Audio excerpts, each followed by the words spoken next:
Sige. Ayan, simulan na tayo. Let's start. Alright. So, of course, all of our guests are running on Filipino time. Except for the exceptional ones. Oh, sige. Maraming salamat sa lahat. Thank you so much everyone for coming to Intermediate Filipino 2 Final Showcase. Sa pagpunta sa Final Showcase ng Intermediate Filipino 2. Maligayang pagdating or happy arrival. Everybody say maligayang pagdating. Oh, y'all. I'm supposed to say that y'all arrived. Maligayang pagdating sa lahat. Maligayang pagdating sa lahat. Happy arrival to all. Simulan natin sa isang pagbati. Let's start it with a greeting. Oh. Okay. Ako nga pala si Amihan. I am Amihan, by the way. And ako ang tagapagpadaloy sa aming kurso sa Intermediate Filipino 2. I am the facilitator/professor for our Intermediate Filipino 2 course. And this is our greeting for today. Ito ang ating pagbati. Isang araw na bibo at bida sa saya sa inyong lahat. A day that's alive, energetic, and happiness is the protagonist. So lame. To all. Okay? So, sasabihin ko siya, I'll say it, and then you say it back to me. Rin po sa inyo, to you as well.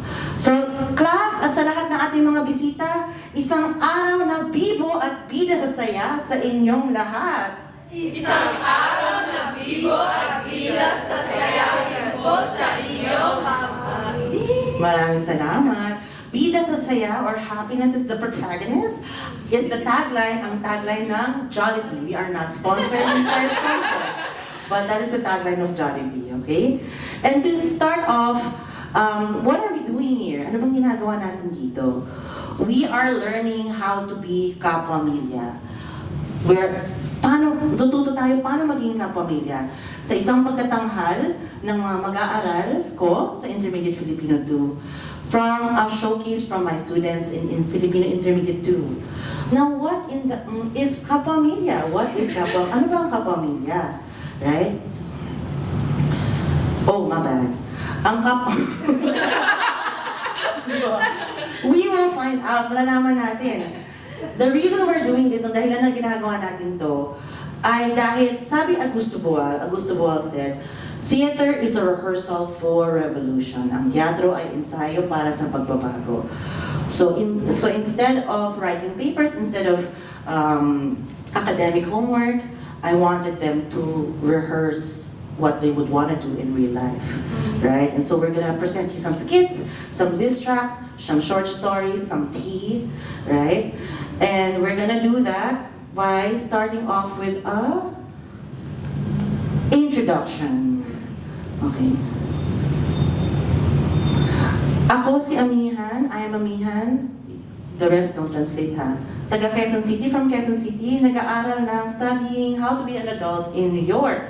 I joined this class in Filipino because I am the instructor. Sumali ako sa class sa Filipino dahil ako ang instructor.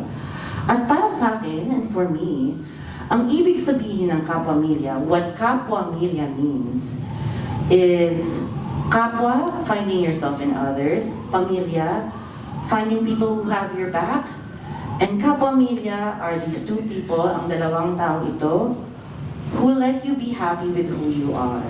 Ang nagbibigay sa iyo ng kaligayahan para maging tunay na sarili mo. Yan. But don't take it from me, dahil meron tayong other students who can tell you what it is. Ang sa aking mga estudyante, sinong unang magpapakilala? Si Ariel.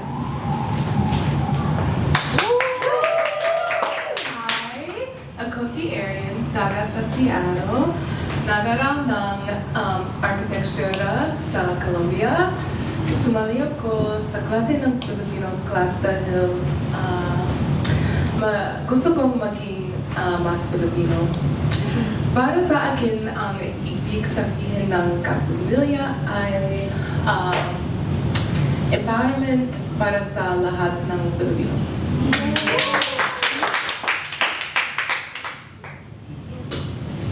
Hello! Ako si Bea, taga Manila. Nag-aaral ako ng economics sa NYU. At sumali ako sa klase ng Filipino dahil gusto kong kumilala ng mga Pilipino sa New York City.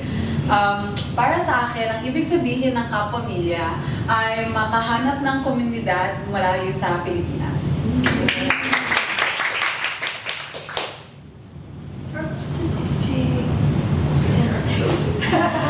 Ako si Joaquin, taga Manila din ako. Nag-aral ako ng policy at real estate. Sumali ako sa klase ng Filipino dahil gusto ko mag-improve ng Tagalog ko. Para sa akin, ang ibig sabihin ng kapamilya ay pagkikilala ng tao nang hindi ko kilala before. Hello po, magandang hapon. Magandang hapon. Magandang hapon. Ako po si Manny, taga Chicago ako. Nag-aaral ako ng Creative Writing sa Columbia University. Sumali ako sa klase ng Filipino kasi gusto kong pag-uusap sa lola ko sa Tagalog at gusto kong develop sa pride sa Philippine Heritage ko. Para sa akin, ang ibig sabihin ng kapamilya ay matututo ng Filipino heritage ko. At yeah, okay. Salamat. Hi! Ako si Kaylin, taga New Jersey ako. Hi! Nag-aaral ng Race and Ethnicity Studies sa Columbia University. Sumali ako sa klase ng Filipino dahil gusto kong pagbutihin ang Tagalog ko. At para sa akin, ang ibig sabihin ng kapamilya ay ang connection na nabuo namin sa pamamagitan ng cultural exploration.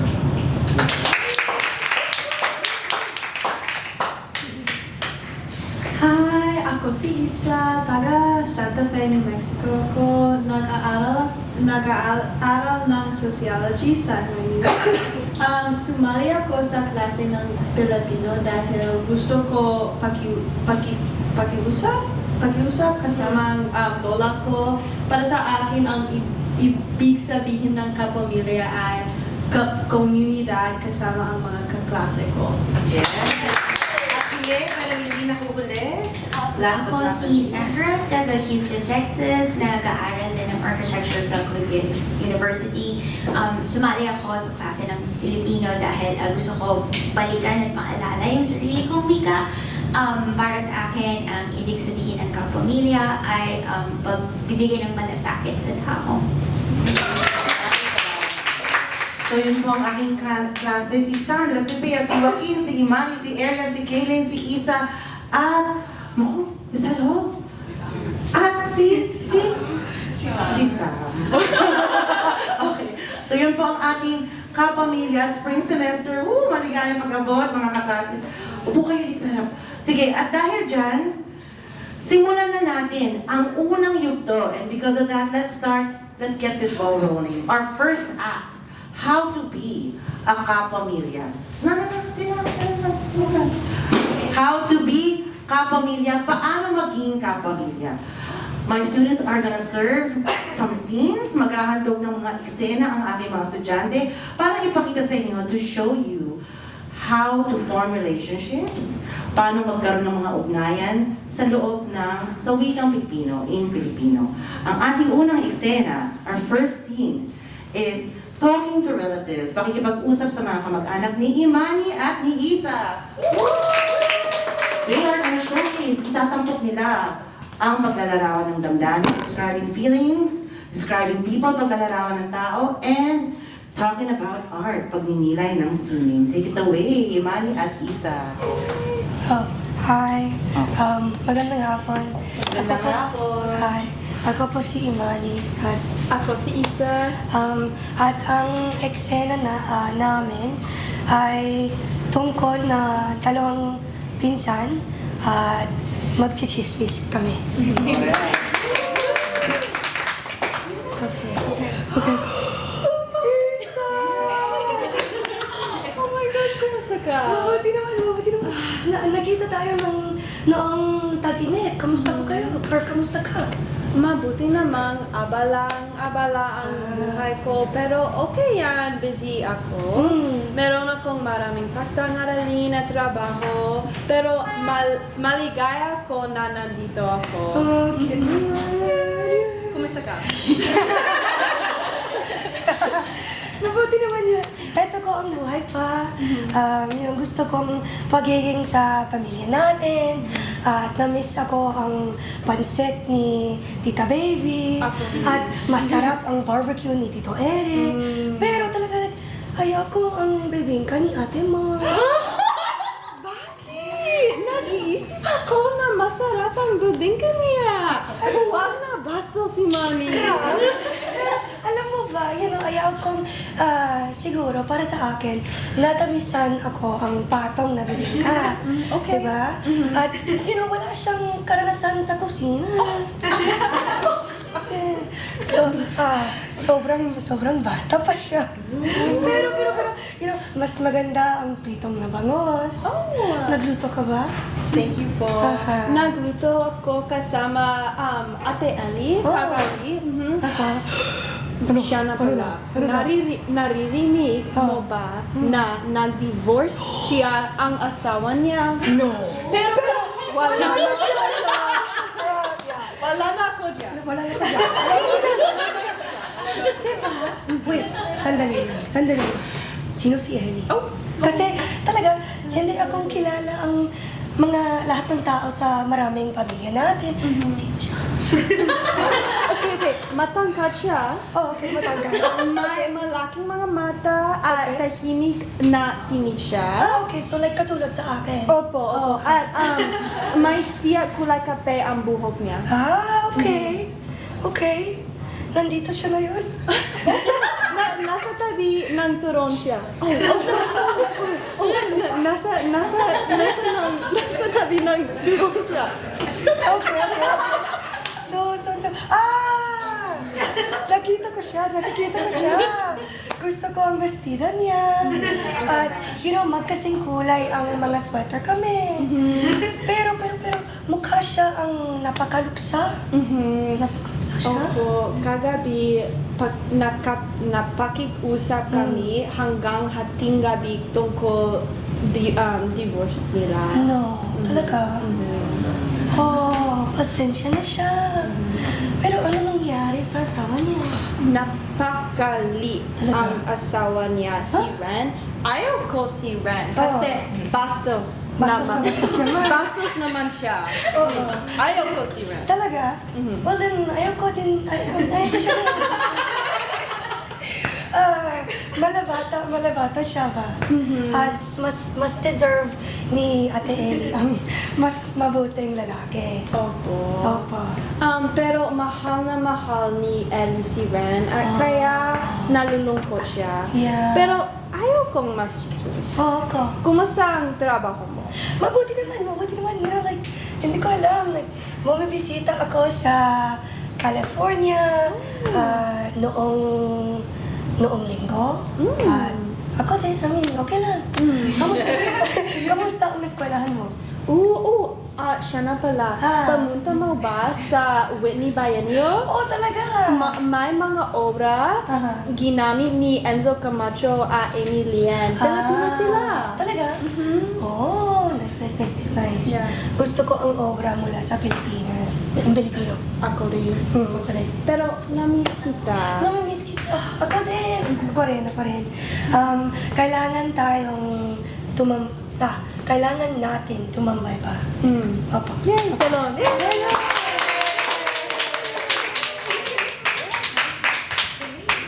Maraming salamat. Thank you so much for that super positive, napaka-positive family reunion. Pagkatiba ng pamilya. Woo! Mula pamilya, pumunta naman tayo sa trabaho from family, let's go to work. Our next scene, ang pangalawa nating eksena, pakikipag-usap sa mga kaopisina, talking to your office mates ni Joaquin at ni Sandra. Featuring talking about food, pag-uusap sa pagluluto, and pagsasalaysay ng insidente, talking about an incident. Alright, take it away, Joaquin and Sandra. Ay, do y'all want this? Ang aming eksena ay ganap sa isang break room ng opisina sa New York. Ang mga tauhan ay sina Joaquin na ginagampanan ang sarili bilang isang office worker na naabala sa kanyang biyahe sa trabaho, at si Sandra na ginagampanan din ang sarili bilang office worker na mahilig makipagkwentuhan. Ito yung small talk sa lunch. Like break room. Delon. Deron. Oh, Sandra, narinig mo ba yung balita? Hindi, anong meron? May Oh. nangyari ba? Oo, may nagsasaksak sa Grand Central Station kanina.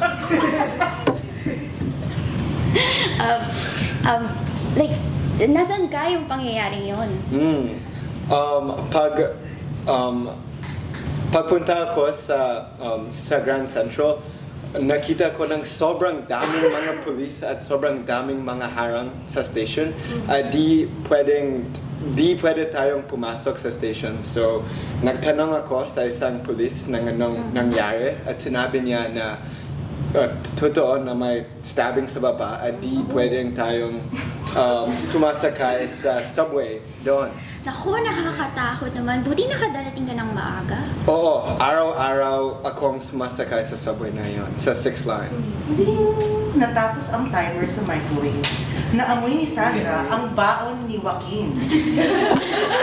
Ano yun? Ang bango naman. Arroz caldo!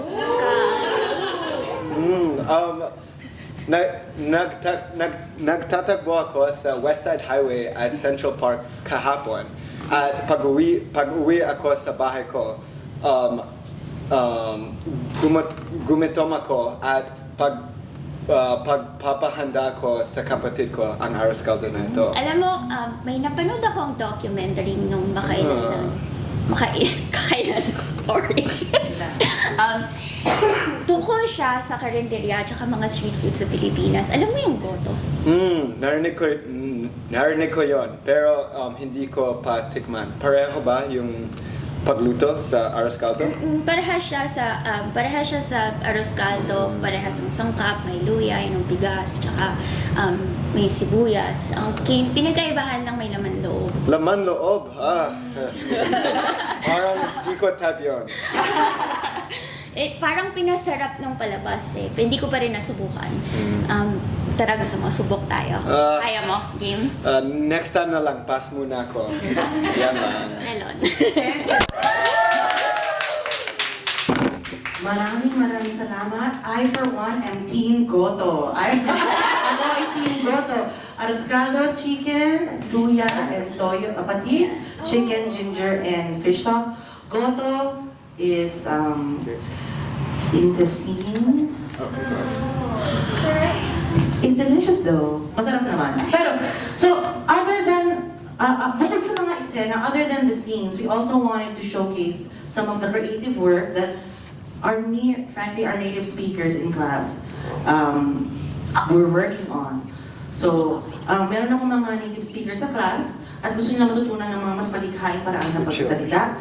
Kung kaya, si Sandra ay magtatanghal ng kanyang sanaysay. She will showcase a part of excerpt from her essay. Y'all, it's so hard to speak in English. What if the Filipino language was a person? Paano kung tao ang wikang Pilipino? Take it away. Sandra, sa iyo ang mikropono. Maraming salamat, Ma'am Abby. Dito po nagbasa ng CV ng aking sanaysay tungkol sa wikang Filipino. Tunay na mahirap ilagay ang Tagalog sa iisang kahulugan at kategorya.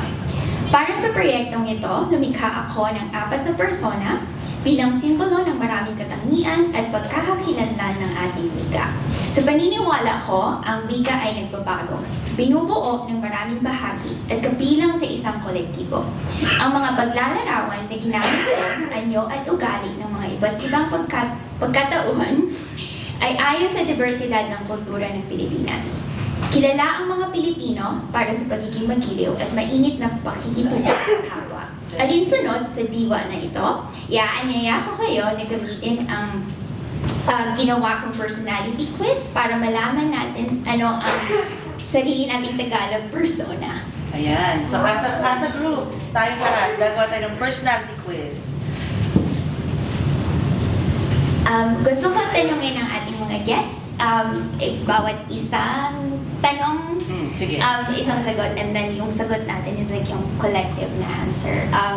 Mula kay Ate Bea. Ay, Emily. Emily, I'm so sorry. Emily, ano po ang ipapangalan mo sa kanya? Oh. Kung What would tao you ang name wika. Filipino? If Filipino was a person, what would you name them? Kapamilya. Then you get the second question. Yeah. Ano kaya ang itsura niya? A. Gusto niyo basahin ko yung choices? Sige, basta. Ita-translate ko. Sige. Ano kaya ang itsura niya? A. Maliwanag ang ngiti at napakainit na aura. Bright smile, hot aura. Makulay ang suot at moderno ang ayos ng buhok. B. Colorful wardrobe and modern haircut. Malinis ang pananamit at mahinahon ang kilos. C. Clean-cut style of dressing and gentle demeanor. Malalim ang tingin at laging parang malungkot. Or D. Oh my God. Deep in thought. Looks deep and always seems sad. Oh. Anyone? Wait, do I answer? Yeah, choose. Or anyone who wants to answer, Sige. we could just like, you know. A. Okay. Paano siya magmahal? How do they love? Sa pagbuo ng malalim o patulang mga mensahe. With flowery, deep and poetic messages. Sa pagpapadala ng mga usong meme at emoji. Sending memes and emojis. Sa pamamagitan ng mga salitang taus-puso at matatamis na palayaw. With heartfelt words and sweet nicknames, pet names. Sa pamamagitan ng pagbabahagi ng mga klasikong recipe ng pamilya or pagkain. Sharing family recipes and food. Anyone? C. C. So we're building our own Filipino if Filipino was a person. Ano ang paborito niyang gawin sa katapusan ng linggo? What do they like to do over the weekend? Paglalaan ng oras kasama ang kanyang pamilya. A. Spending time with family. Pagsali sa open mic para sa spoken word. B. Joining spoken word and open mic. Pag-explore ng pinakabagong lugar sa lungsod. Exploring new places in the city. Pag-host ng karaoke night kasama ang mga kaibigan. Or D. Hosting a karaoke night with friends. Anyone? D. D. Alright. Paano siya tumagon sa isang surprise? How do they take surprises? A. Isulat ang karanasan na ito sa kanyang kwaderno. Or writing in a journal? Mahihiya pero ipagluluto ka ng pagkain bilang kapalit. Would be embarrassed but would cookie something in return? I-record ito at agad na ibahagi sa social You media. record it and post it to social media? Yayakapin ang lahat at pasasalamatan sila ng malakas. Or hugs everyone and says thank you aloud? Ano? Anyone? B? Oh, sige, D. Ano ang karaniwan o tipikal niyang paraan na paglutas ng How do problema? they solve problems? Maghanap ng mga hack at mabilisang solusyon online. Find casts online? Magpatawag ng pulong ng pamilya or barkada. Call family? Or friends to consult?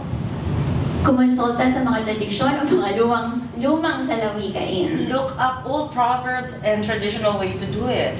Magmumuni-muni habang humihigop ng tasa ng kape. Or to contemplate while drinking a cup of coffee. Anyone? Choose your Pinoy. Which one do you want? C. C. Alright, C. Two more questions and we're More. done. And when they're very hungry, what do they want to do first? Oh, sorry, go ahead. Yeah, no. Joy, just translate or basahin ka. Sige. Translate.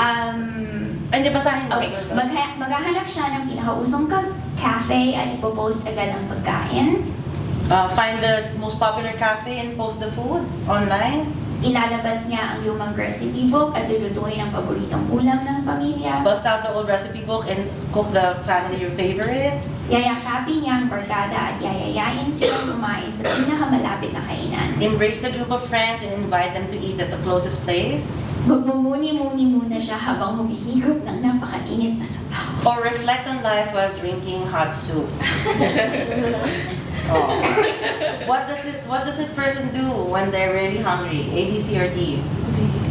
B? B. Bust out the old recipe book and cook family favorite. Alright. And our last Our question? last question, kapag bago silang kilala, Yeah. paano niya ito papapalapitin? When they're getting to know someone for the first time, how do they bring them closer? Yayakapin at yayayain, sumali sa kwentuhan ng barkada. With a hug and inviting them to talk with a group of friends? Gagawa kami ng pinakabagong trend at ipopost sa TikTok. Do the latest trend on TikTok and post it? Ipapakilala sa pamilya. Introduce to the family? At magkasing haba, that's weird. Kasing haba kayong mag-uusap at magbabahagi ng kwento. Or you'll both share stories equally, like at Sorry, the that's- same length. Okay. Oh, which one? Okay, A. And so the new Filipino persona that you have created. Our kapamilya is palakaibigang Oh, is Tagalog. friendly Tagalog. Mainit, taos-puso at laging handa sa isang group hug. Pinagbubuklod mo ang lahat ng pamamagitan ng iyong pagmamahal na puso. Warm, heartfelt, and always ready for a group hug, bringing together people through your loving heart. At doon nagtatapos ang personality quiz ni Sandra.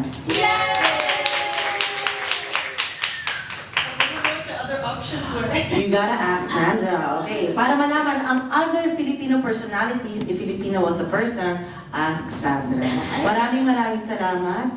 Bumalik na tayo sa ating ikatlong eksena, diba? So we built a persona, bumuo na isang persona ng Pilipino, ang palakaibigang Pilipino. Ang ikatlo nating eksena, our third scene, is an interview about being an athlete o pakikipanayam tungkol sa pagiging atleta ni Bea at ni Arian, featuring talking about daily routines, pag-uusap tungkol sa rutina, and complaining, pagrereklamo. Take it away, Arian and Bea.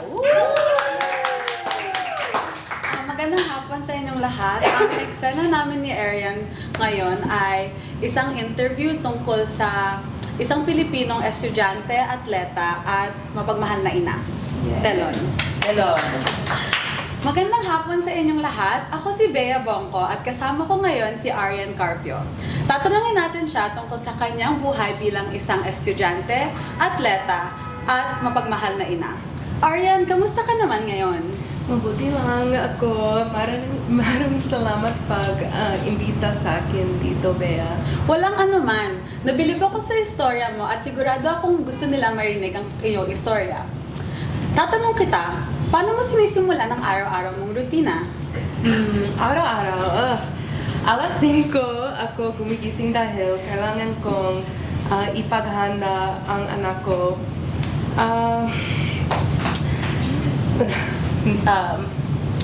Ang pangalan ni si Sloan. Pagkatapos noon, pumupunta ako sa klase at training ko. And pagdating ng alas 5:30 ng hapon, susundin ko si Sloan at didiretso na sa bahay. Pag-uwi, magluluto ako ng hapunan lugin ko si Sloan at saka ako mag-aral. Grabe, ang aga mo naman gumising para simulan ng araw mo. Okay. Nag-aaral ako ng architecture at maraming oras ang nilaan ko dito. Nakakapagod mahaba ang oras ng paggawa ng mga proyekto ng kunti lang ang tulog ko. Kapag may deadlines, halos buong araw akong gumagawa.